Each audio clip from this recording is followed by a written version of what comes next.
ಸ್ನೇಹಿತರೆ, ನೀವೇನಾದ್ರೂ OBC certificate ಅನ್ನ ಆನ್ಲೈನ್ ಅಲ್ಲಿ ಅಪ್ಲೈ ಮಾಡ್ಕೋಬೇಕು ಅನ್ಕೊಂಡಿದ್ರಪ್ಪ ಅಂತಂದ್ರೆ ಯಾವ ತರ ಅಪ್ಲೈ ಮಾಡೋದು ಏನು ಅನ್ನೋದನ್ನ ನಾನು ಈ ವಿಡಿಯೋದಲ್ಲಿ ತೋರಿಸ್ತಾ ಇದ್ದೀನಿ. ಸೊ ನೀವೇನಪ್ಪ ಅಂತಂದ್ರೆ ಜಸ್ಟ್ ಮೊಬೈಲ್ ಅನ್ನ ಯೂಸ್ ಮಾಡ್ಕೊಂಡು ಅಪ್ಲೈ ಮಾಡಬಹುದು.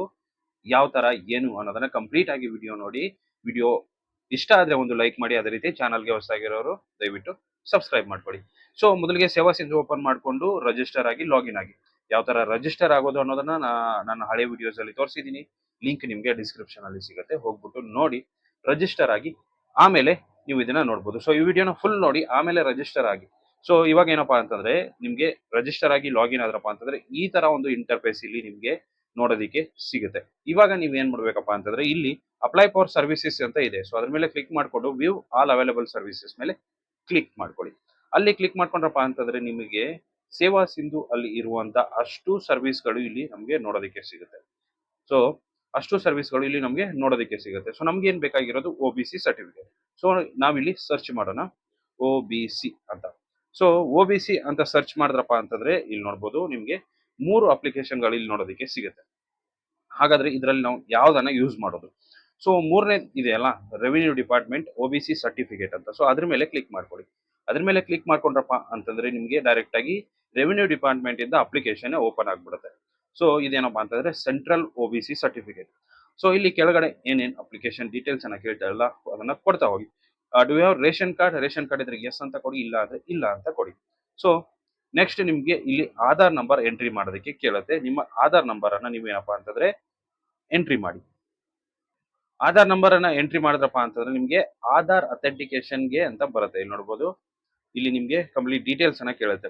ಮೊದಲಿಗೆ ಆಧಾರ್ ಕಾರ್ಡ್ ಅನ್ನ ಹೆಸರು ಕೇಳುತ್ತೆ, ಅದೇ ರೀತಿ ಮತ್ತೆ ತಿರ್ಗಾ ಆಧಾರ್ ನಂಬರ್ ಅನ್ನ ಕೇಳುತ್ತೆ. ಸೊ ನಾನು ಇಲ್ಲಿ ನಿಮ್ಗೆ ಎಂಟ್ರಿ ಮಾಡ್ಬಿಟ್ಟು ತೋರಿಸ್ತೀನಿ. ಇಲ್ಲಿ ನೋಡ್ಬೋದು, ನೀವು ಗೆಟ್ ಆಧಾರ್ ಡೀಟೇಲ್ಸ್ ಮೇಲೆ ಕ್ಲಿಕ್ ಮಾಡಿದ್ರಪ್ಪ ಅಂತಂದ್ರೆ ನಿಮಗೆ ಕಂಪ್ಲೀಟ್ ಡೀಟೇಲ್ಸ್ ಇಲ್ಲಿ ಓಪನ್ ಆಗಕ್ಕೆ ಸ್ಟಾರ್ಟ್ ಆಗುತ್ತೆ. ಸೊ ಇದು ಕಂಪ್ಲೀಟ್ ಆಗಿ ನಿಮ್ಗೆ ಏನಪ್ಪಾ ಅಂತಂದ್ರೆ ಫುಲ್ ಆಗಿ ಓಪನ್ ಆಗುತ್ತೆ. ಇಲ್ಲಿ ನೀವು ಸೆಲೆಕ್ಟ್ ಮಾಡ್ಕೋಬೇಕು ರೂರಲ್ ಆರ್ ಅರ್ಬನ್. ಸೊ ನಾವು ಒಂದೊಂದೇ ಸೆಲೆಕ್ಟ್ ಮಾಡ್ಕೊಂತ ಹೋಗೋಣ. ಸೊ ಇಲ್ಲಿ ನಿಮ್ಗೆ ನೋಡ್ಬೋದು ಬೆಂಗಳೂರು ಅಂದ್ರೆ ಡಿಸ್ಟ್ರಿಕ್ಟ್ ಅನ್ನ ಕೇಳುತ್ತೆ, ಡಿಸ್ಟ್ರಿಕ್ಟ್ ಅನ್ನ ಸೆಲೆಕ್ಟ್ ಮಾಡ್ಕೊಳ್ಳಿ. ಅದೇ ರೀತಿ ತಾಲೂಕನ್ನ ಕೇಳುತ್ತೆ, ತಾಲೂಕನ್ನ ಸೆಲೆಕ್ಟ್ ಮಾಡ್ಕೊಳ್ಳಿ. ಅದೇ ರೀತಿ ಹೋಬಳಿ ಕೇಳುತ್ತೆ, ಹೋಬಳಿಯನ್ನ ಸೆಲೆಕ್ಟ್ ಮಾಡ್ಕೊಳ್ಳಿ. ನೆಕ್ಸ್ಟ್ ಗ್ರಾಮ ಕೇಳುತ್ತೆ, ಗ್ರಾಮ ಕೂಡ ಸೆಲೆಕ್ಟ್ ಮಾಡ್ಕೊಳ್ಳಿ. ಅದಾದ ಮೇಲೆ ಅರ್ಜಿದಾರರ ಶೀರ್ಷಿಕೆ ಅಂತ ಕೇಳುತ್ತೆ, ಅದನ್ನ ಶ್ರೀಮತಿ ಏನಿದೆ ಅದನ್ನ ಹಾಕ್ಬಿಡಿ. ನೆಕ್ಸ್ಟ್ ಅಪ್ಲಿಕೆಂಟ್ಸ್ ನೇಮ್ ಏನಿದೆ ಅದು ಆಟೋಮೆಟಿಕ್ಲಿ ಆಧಾರಲ್ಲಿ ಇರೋ ತರ ಬರುತ್ತೆ. ನೆಕ್ಸ್ಟ್ ಸಂಬಂಧಿಕರ ವಿಧ, son of, wife of, daughter of, so ಈ ತರ ಇರುತ್ತೆ. ಅದನ್ನ ಸೆಲೆಕ್ಟ್ ಮಾಡ್ಕೊಂಡು ಇಲ್ಲಿ ನೆಕ್ಸ್ಟ್ ನಿಮ್ಮ ತಂದೆ ಅಥವಾ ಅಲ್ಲೇನ್ ಹಾಕಿರ್ತೀರಲ್ಲ, so son of, daughter of, wife of, so ಅದನ್ನ ನೀವು ಅಲ್ಲಿ ಹಾಕ್ಬೇಕಾಗತ್ತೆ. ನೆಕ್ಸ್ಟ್ ಮದರ್ ನೇಮ್, ಸೊ ಇಲ್ಲಿ ಮದರ್ ನೇಮ್ ಅನ್ನ ಹಾಕ್ಬೇಕಾಗುತ್ತೆ ಕಂಪ್ಲೀಟ್ ಆಗಿ. ನೆಕ್ಸ್ಟ್ ಅಡ್ರೆಸ್, ಅದು ಆಟೋಮೆಟಿಕ್ ಆಗಿ ನಿಮ್ದು ಏನು ಆಧಾರ್ ಅಲ್ಲಿ ಇರುತ್ತಲ್ಲ ಅದು ಆಟೋಮೆಟಿಕ್ ಆಗಿ ಕಂಪ್ಲೀಟ್ ಆಗಿ ಬಂದ್ಬಿಟ್ಟಿರುತ್ತೆ. ನೆಕ್ಸ್ಟ್ ಪಿನ್ ಕೋಡ್ ಅನ್ನ ಹಾಕಿ, ಮೊಬೈಲ್ ನಂಬರ್ ಅನ್ನ ಹಾಕಿ, ಇಮೇಲ್ ಹಾಕಿ. ನೆಕ್ಸ್ಟ್ ಇಲ್ಲಿ OBC ಕ್ಯಾಸ್ಟ್ ಅನ್ನ ಸೆಲೆಕ್ಟ್ ಮಾಡಬೇಕು ಇಲ್ಲಿ ನೀವು. ಸೊ ನಿಮ್ಮ ಕ್ಯಾಸ್ಟ್ ಅನ್ನ ಸೆಲೆಕ್ಟ್ ಮಾಡ್ಕೊಳ್ಳಿ. ಸೊ ತುಂಬಾ ಒಂದು ಕ್ಯಾಸ್ಟ್ಗಳು ಇಲ್ಲಿ ನೋಡೋದಕ್ಕೆ ಸಿಗುತ್ತೆ. ಸೊ ನಿಮ್ಗೆ ನಿಮ್ದು ಯಾವ್ದಲ್ಲ, ಸೊ ಅದನ್ನ ನೀವು ಸೆಲೆಕ್ಟ್ ಮಾಡ್ಕೊಳ್ಳಿ. ನಾನು ಯಾವ್ದೋ ಒಂದು ಸೆಲೆಕ್ಟ್ ಮಾಡ್ಕೊಂಡು ನಿಮ್ಗೆ ತೋರಿಸ್ತೀನಿ. ನೆಕ್ಸ್ಟ್ ವಾರ್ಷಿಕ ಆದಾಯ ಕೇಳ್ತಾ ಇದೆ, ಆದಾಯನ ಅಪ್ಡೇಟ್ ಮಾಡಿ. ನೆಕ್ಸ್ಟ್ ಇಲ್ಲಿ ಕ್ಯಾಪ್ಚಾ ಕೋಡ್ ಹಾಕ್ಬಿಟ್ಟು ಸಬ್ಮಿಟ್ ಮೇಲೆ ಕ್ಲಿಕ್ ಮಾಡಿ. ಸಬ್ಮಿಟ್ ಮೇಲೆ ಕ್ಲಿಕ್ ಮಾಡಿದ ಕೂಡಲೇ ನಿಮ್ಗೆ ಕಂಪ್ಲೀಟ್ ಆಗಿ ಅಪ್ಲಿಕೇಶನ್ ಒಂದ್ಸರಿ ಪ್ರಿವ್ಯೂ ಬರುತ್ತೆ. ಸೊ ಆ ಪ್ರಿವ್ಯೂನ ಕರೆಕ್ಟ್ ಆಗಿ ನೋಡಿ, ಕರೆಕ್ಟ್ ಆಗಿ ಎಲ್ಲ ಕರೆಕ್ಟ್ ಆಗಿದೆ ಅಂತಪ್ಪ ಅಂದ್ರೆ ಕೆಳಗಡೆ ಬಂದ್ರಪ್ಪ ಅಂತಂದ್ರೆ ಇಲ್ಲಿ ಅಟ್ಯಾಚ್ ಅನೆಕ್ಸರಸ್ ಅಂತ ನಿಮ್ಗೆ ಬಟನ್ ಸಿಗುತ್ತೆ, ಅದ್ರ ಮೇಲೆ ಕ್ಲಿಕ್ ಮಾಡ್ಕೊಳ್ಳಿ.